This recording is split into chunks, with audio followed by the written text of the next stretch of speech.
This is it, the big daddy of backyard gardens. That's right, corn. This is a big aggressive crop with a few intricacies to obtain those perfect ears. So for the next few minutes, lend me your ears and I'll show you how to grow the best corn year after year, seed to harvest.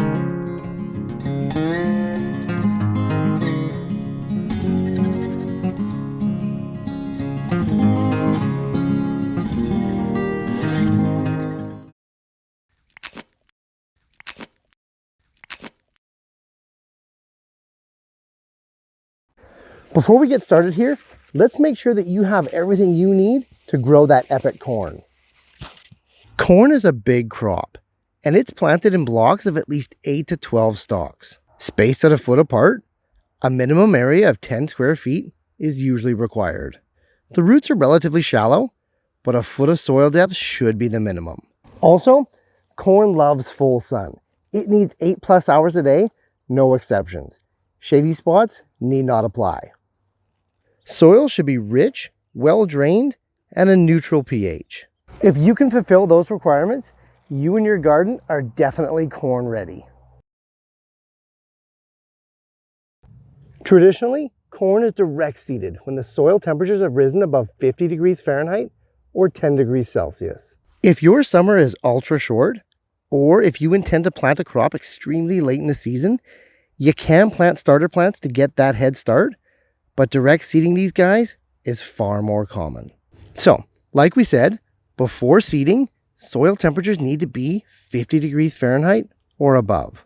Prep the bed much like you would any other sown crop by laying down a 2-inch thick layer of quality topsoil. Make it nice and level, and we're ready to seed. Unlike a lot of other seed crops, corn is neither soaked prior to planting, nor is it planted when the temperatures are cold. Many seeds like beets, peas, and carrots will just lie in wait for the most favorable conditions to sprout. Not corn. Plant it too cold, and it'll just rot. And it makes sense. Corn is a grass, and for as fast as it grows, it germinates and sprouts even faster. So with our bed prepped, we can either dig 1-inch holes and place the seeds inside, or we can place the seeds right on top and cover with another inch of topsoil. Same end result, so dealer's choice. Space the seeds 6 inches apart, which is exactly half the recommended spacing that corn actually needs. More on that later. Continue covering with that 1 inch of topsoil, a light but liberal mulch, and water heavily. Within 5 to 7 days, your corn will likely have sprouted. Okay, remember how we talked about that spacing? At around the 2-week mark, I like to thin every second plant to give me that perfect 1-foot spacing between the stalks and the rows. Speaking of rows and spacing in general, corn is spaced not only for the mature plant requirements, but also for pollination. You see, corn is almost entirely anemophilous, or wind pollinated. And as a grass, corn is also what's called monoecious, but with imperfect flowers. Sorry for 2 big words so close together. What that means though, is that corn has both male, the tassels, and female, the silks, flowers on one plant. The tassels are situated above the apex of the plant, and they're the first to emerge. Soon after that, the silks appear, which are actually pollen tubes, each attached to a single corn kernel inside the growing ear. Tell me that's not amazing.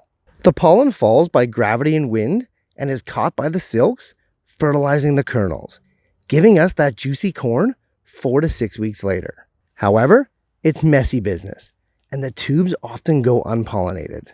That's where the spacing comes in.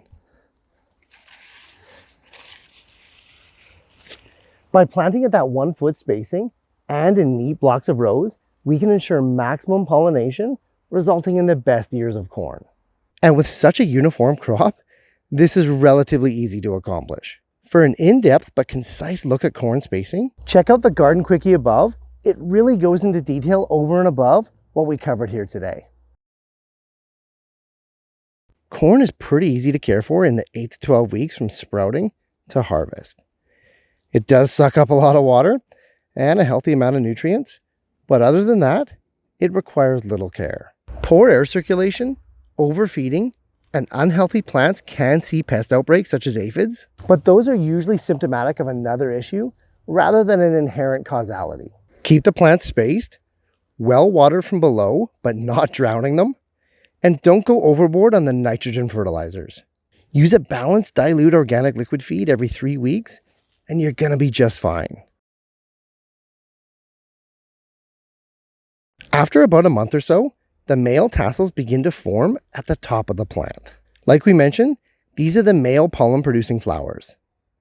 Shortly after, the silks, or female flowers, emerge from the first or second leaf node along the stalk. Over the course of around a month, the tassels continually drop pollen onto the silks until they're all fertilized. Again, this is why the spacing is so important. As the more tassels that you have above, the better chance you have at all the silks getting pollinated. Corn is way too intensive and resource expensive of a crop to end up with unfertilized ears.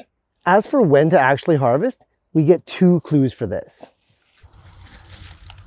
The first is the silks. When they turn brown and brittle, that's usually our first clue that the corn is ready to pick. The second clue, and to really confirm that this is the case, is the simple squish test. Pull back or peel a few of those protective leaf layers and puncture a kernel with your fingernail. You want it to be slightly milky for the perfect sugar content.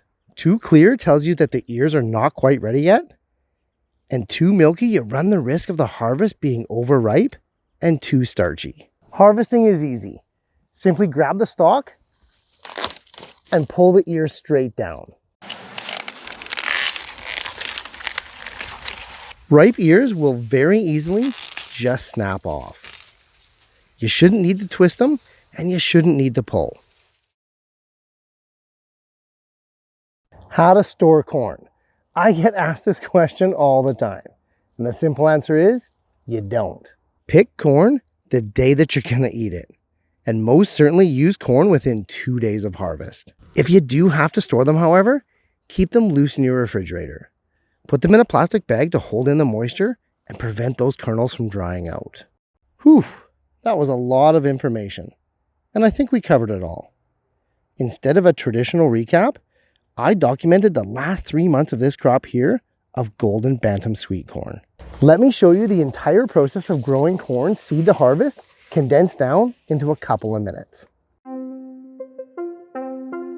I planted this bed of sweet corn in June, and it was actually my second planting of the year. Like seeding any crop, the first thing we need to do is prep the bed. This means clear out the weeds and level with topsoil.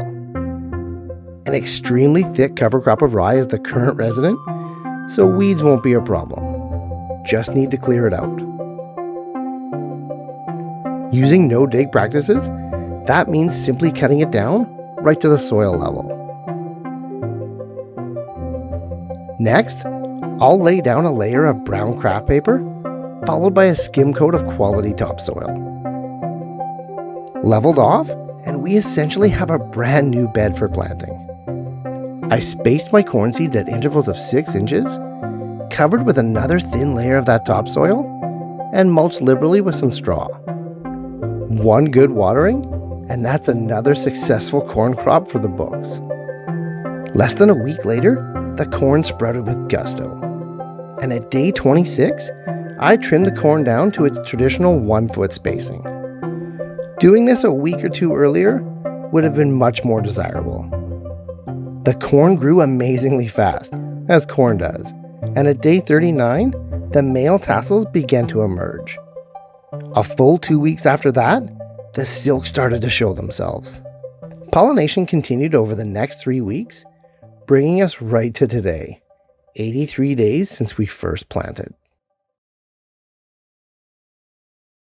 Corn is definitely an impressive crop, and when you get it right, it's a harvest that the family goes crazy for. Hopefully with these tips and tricks, your next corn planting is a successful one.